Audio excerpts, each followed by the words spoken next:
Hi everyone, Martin, 5-Minute Gardener. Today we are talking Gunnera manicata. This little baby here. Can you see it? Fine young specimen. I've just dug this one up, but what I'll do is I'll show you where I got it from, because it was always my intention this year to look at propagating them. Now you can propagate the Gunneras in a couple of ways. First way is to take their big old stems, and once you get them you can cut them, stick them in a bit of soil and they'll grow up to nice big plants. Or you can take seeds and take the spores off the big long bits that grow up. I always thought that was going to be pretty impossible. However, this little fella here has given me sort of like an idea that it might not be as hard as I'm imagining. Anyway, I'll have a little look and I'll show you a bit more. Here is one of my little growing beds that I'm going to show you, and these were for all my primulas. However, and I have no idea how this happened, we can see something, if I can do something. Ta-da! Gunneras. I have no idea how they got there. Squirrels, birds, wind, God knows. I haven't got a clue. But there they are. Gunneras. Oh look, another one in a tray. Now if you look outside where I was just looking at some babies, you'll see the big old leaves of the Gunnera, and that is where the seedlings have come from.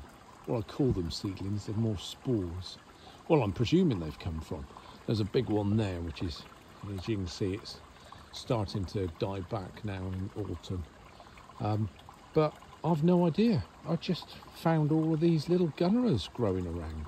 So I'm thinking that there is a possibility that taking these spores might not be a bad way of propagating. So I'm going to have a little look at that. And there's another little one just in there with a foxglove and a staxies knocking around with it.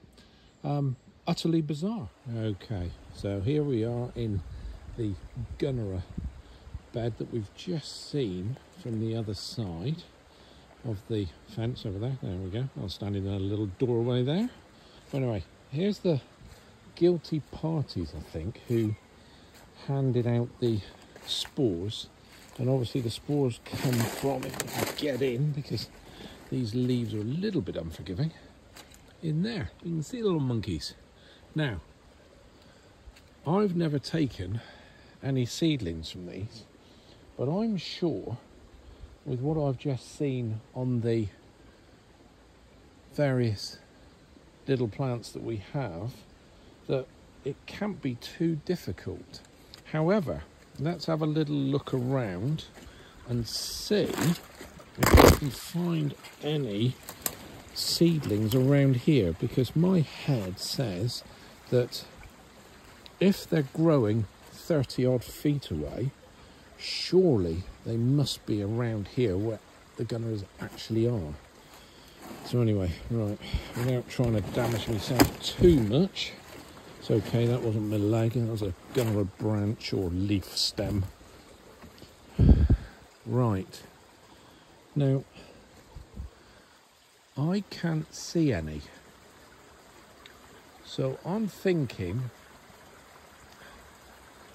it must be a bird or some sort of animal. See, here's a better view here. Cool, they're looking good down there. See them all? I think what I'm going to do is saw that off and see if that grows, or seedlings from it grow. The other thing you can do with Gunneras is you take, and we've got a biggie over here, is you've got that stem there, is that stem will go into the ground down here. There you go, you can see it here.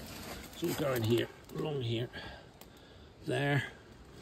You can chop bits off and plant them, and that is probably the easiest way of propagating them. However, the most fulfilling is the seed way, I think. So I'm going to have a go at that and see what actually happens when I deliberately have a go at trying to grow in a Gunnera. There's another one. As you can see, they've got little bits of growth here. So I think if it does come to wanting to take cuttings from this, rather than being really brutal, it's just to go for the bits that you're after. Oh look, hang on. There we go. Out of the way. There. I think that might be the seedy one I'm going for. Anyway, let's have a go, see how it goes.